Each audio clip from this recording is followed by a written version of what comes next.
ناظرین، یہ اس سلسلے کی پہلی ویڈیو ہے، انجیل کیا ہے۔ ہمارا آج کا خاص جو سوال ہے وہ یہ ہے کہ کیا قرآن مجید نے موجودہ 4 انجیلوں کی تصدیق کی تھی؟ مسلمانوں کا دعویٰ ہے کہ انبیاء اسرائیل نے حضور صلی اللہ علیہ وسلم کے متعلق پیشن گوئیاں کی ہیں، اور اپنے اس دعوے کی دلیل میں وہ متعدد آیات بھی پیش کرتے ہیں۔ لیکن اس کے ساتھ ساتھ مسلمانوں کا یہ بھی دعویٰ ہے کہ یہودیوں اور مسیحیوں نے اپنی کتابوں میں تحریف کر دی ہے، جس کی وجہ سے یہ پیش گوئیاں مسخ ہو گئی ہیں۔ مثال کے طور پر مسلم علماء کے چند اقتباسات ملاحظہ کیجیے۔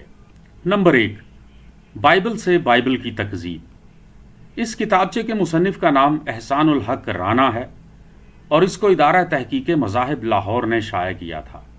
مصنف لکھتا ہے، قرآن مجید میں انجیل اس الہامی کتاب کو کہا گیا ہے جو حضرت عیسیٰ علیہ السلام پر ان کی قوم کی اصلاح کے لیے آرامی زبان میں نازل ہوئی تھی، لیکن بائبل میں حضرت مسیح علیہ السلام کی آرامی زبان یا یونانی ترجمہ کی کوئی انجیل موجود نہیں، بلکہ اس میں ایک کی بجائے 4 اناجیل ہیں۔ پس یہ واضح ہو جاتا ہے کہ بائبل اور بائبل کی زبور اور اناجیل اربع کا قرآن مجید کے ذریعہ تصدیق ہونے کا سوال ہی پیدا نہیں ہوتا۔ صفحہ نمبر 5۔ پھر دوسرا اقتباس، قرآن مجید و انجیل جدید۔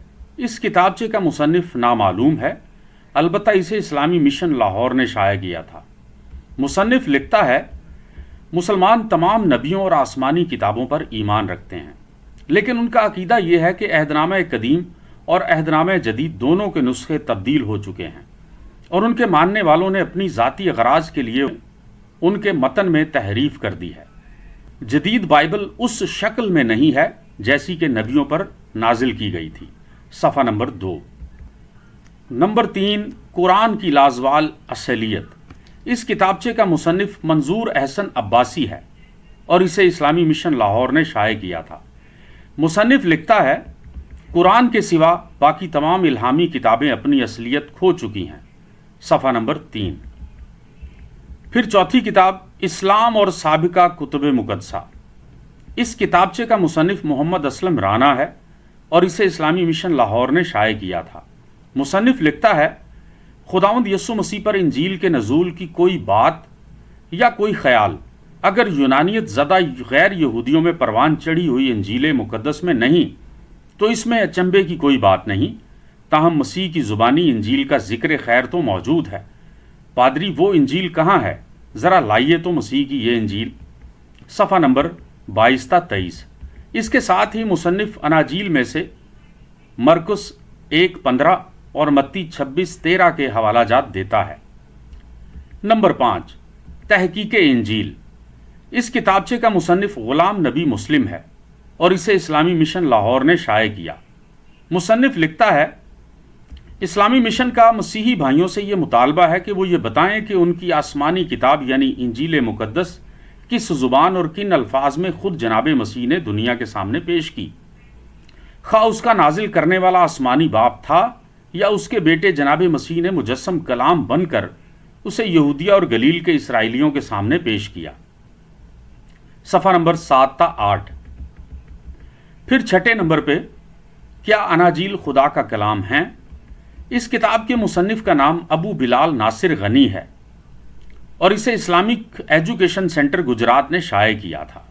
مصنف لکھتا ہے، راکم نے 4 اناجیل کو پڑھنے کے بعد جو نتیجہ نکالا ہے وہ یہ ہے کہ یہ اناجیل قطعاً خدا کی وحی یا روح القدس کی مدد سے نہیں لکھی گئیں۔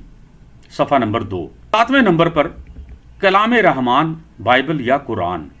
اس کتاب کے مصنف کا نام محمد شریف قاضی ہے، اور اسے فیروز سنز لاہور نے طباع و شائع کیا تھا۔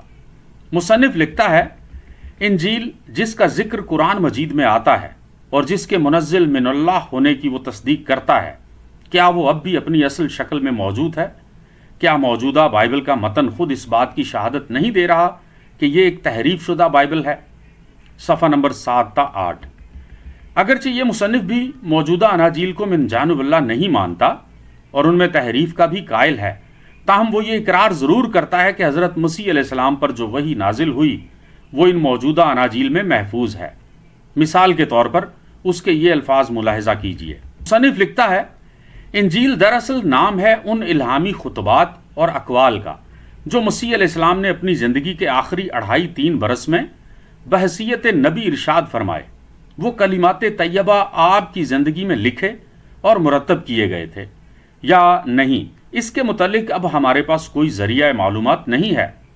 آج متی، مرکس، لوکا اور یوحنا کی جن کتابوں کو اناجیل کہا جاتا ہے، دراصل انجیل وہ نہیں ہیں، بلکہ انجیل حضرت عیسیٰ علیہ السلام کے وہ ارشادات ہیں جو ان کے اندر مندرج ہیں۔ ہمارے پاس ان کو پہچاننے اور مصنفین سیرت کے اپنے کلام سے ان کو ممیز کرنے کا اس کے سوا کوئی ذریعہ نہیں کہ جہاں سیرت کا مصنف کہتا ہے کہ مسیح علیہ السلام نے یہ فرمایا یا لوگوں کو یہ تعلیم دی، صرف وہی مقامات اصل انجیل کے اجزاء ہیں۔ مصنف کے مطابق قرآن جس انجیل کی تصدیق کرتا ہے، دراصل وہ یہی منتشر اجزاء ہیں جن کو حضرت عیسیٰ علیہ السلام کے حواریوں یا سیرت نگاروں نے اپنی اپنی کتب میں درج کیا ہے۔ مثلاً وہ لکھتا ہے، قرآن انہی منتشر اجزاء کو انجیل کہتا ہے اور انہی کی تصدیق کرتا ہے۔ آج کوئی شخص ان بکھرے ہوئے اجزاء کو مرتب کر کے ان کا مقابلہ قرآن سے کر کے دیکھے تو دونوں میں بہت ہی کم فرق پائے گا، اور جو تھوڑا بہت فرق محسوس ہوگا وہ بھی غیر متعصبانہ غور و فکر کے بعد بآسانی دور کیا جا سکتا ہے۔ صفحہ نمبر 19۔